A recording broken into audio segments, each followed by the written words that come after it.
Hi, this is Dr. Gregory Sadler. I'm a professor of philosophy and the president and founder of an educational consulting company called Reason.io, where we put philosophy into practice. I've studied and taught philosophy for over 20 years, and I find that many people run into difficulties reading classic philosophical texts. Sometimes it's the way things are said or how the text is structured. But the concepts themselves are not always that complicated, and that's where I come in. To help students and lifelong learners, I've been producing longer lecture videos and posting them to YouTube. Many viewers say they find them useful. What you're currently watching is part of a new series of shorter videos, each of them focused on one core concept from an important philosophical text.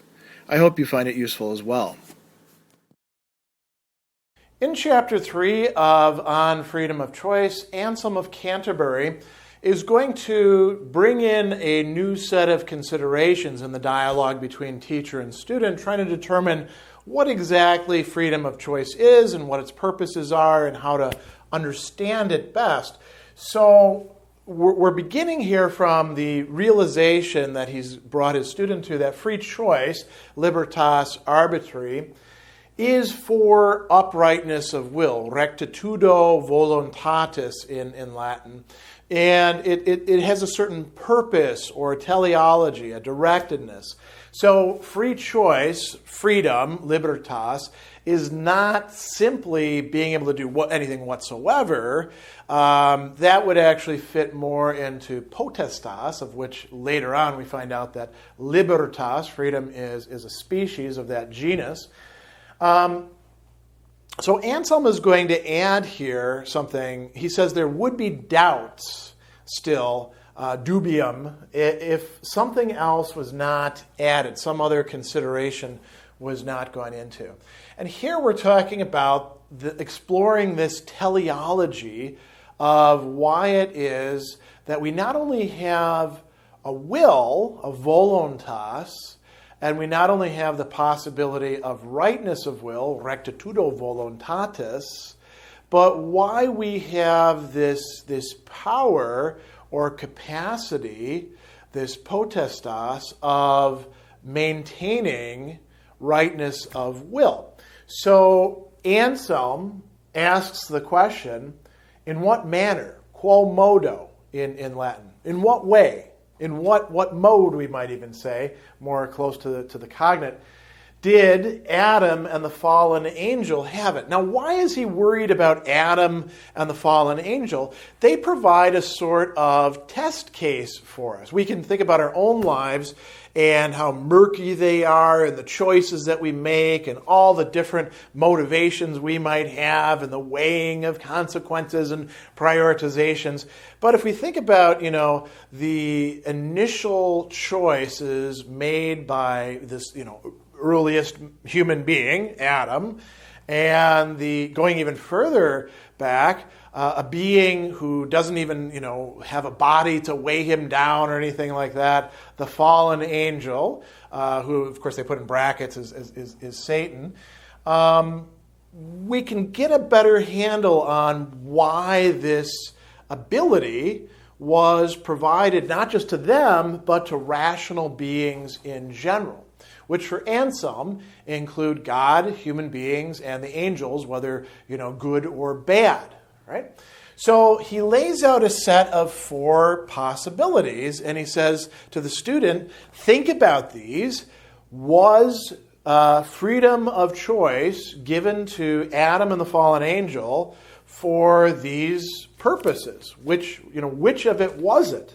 Was it given to them in order to acquire uprightness of will without anyone giving it, since they did not yet have it? So were they created in such a way where they, you could think of them as like computers with having slots that you can fit cards into, Did they have a slot for uprightness of will, and they could go out and find the right, hardware and then stick it in there?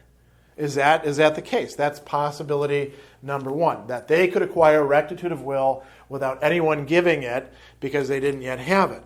Or is it in order to receive the uprightness of will they did not yet have, If it were given them to have, so some other agency would give it to them and then they would be able to receive it and be able to keep it.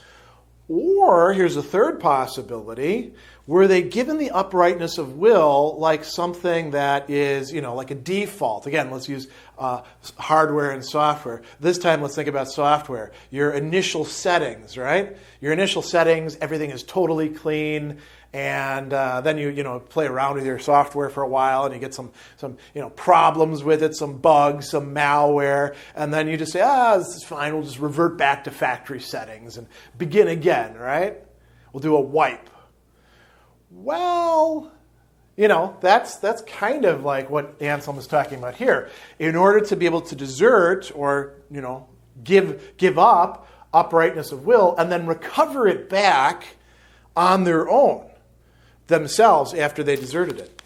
Or, and here's the fourth possibility, were they given uprightness of will so that they could always act to keep the uprightness of will that they had received? And so the student is going to go through each of these possibilities and say whether they really make sense or not. So the first possibility, being given the uprightness of will without anyone's giving it since they did not yet have it, the student says, I don't think they had freedom in order to acquire uprightness without anyone's giving it because they were not able to have anything which they did not receive.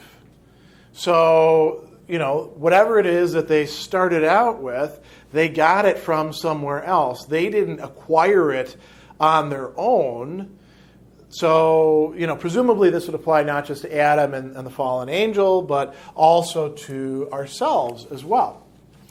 He gives a little bit more attention to possibility number 2.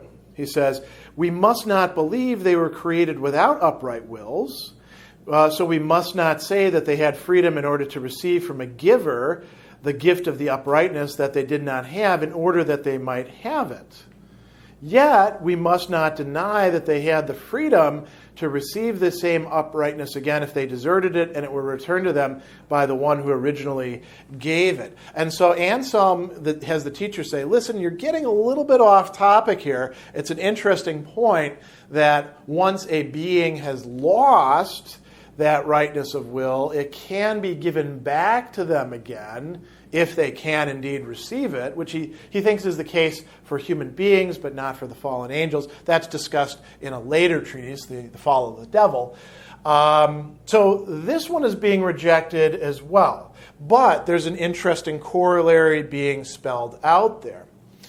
The third one, he says, it's not true that they had freedom in order to desert this uprightness. That's a stupid thing to do.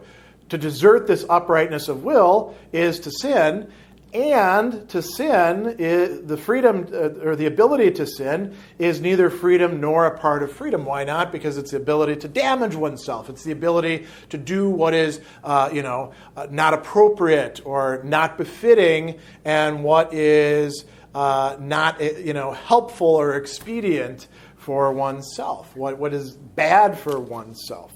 But he says, nor, looking at the second part of this, nor did they receive freedom in order to recover by their own efforts the uprightness that they had deserted. This uprightness was given to the end that it never be deserted. And a little bit later in the treatise, Anselm is going to say, listen, once you've abandoned uprightness of will, you cannot by virtue of your own willing get it back. Somebody else has to give it back to you. Somebody has to restore your condition, and then you can keep it. So the only other alternative here then is the fourth, that we were given, and Adam and the angels were given this freedom of will and the uprightness that goes along with it, in order to keep the uprightness of will that they had received always, in every case, not as something to put aside for a little while and then come back to, something that should be the top priority in any decision-making, procedure or opportunity.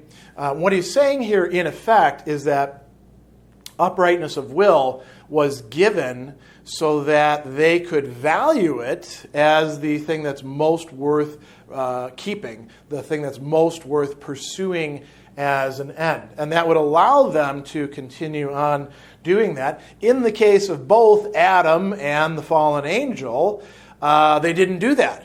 And they suffered certain consequences, which led to them not being able to, have that anymore, which meant that they had, in fact, not completely effaced their freedom of choice, but they had rendered their freedom of choice, in some respects, inoperable so long as they don't get that rectitude of will back. In the case of the fallen angel, never gets it back. So in effect, he nullified the freedom of choice that he was given. In the case of Adam, whatever the condition happens to be, if we think that Adam was redeemed in some way, then presumably so.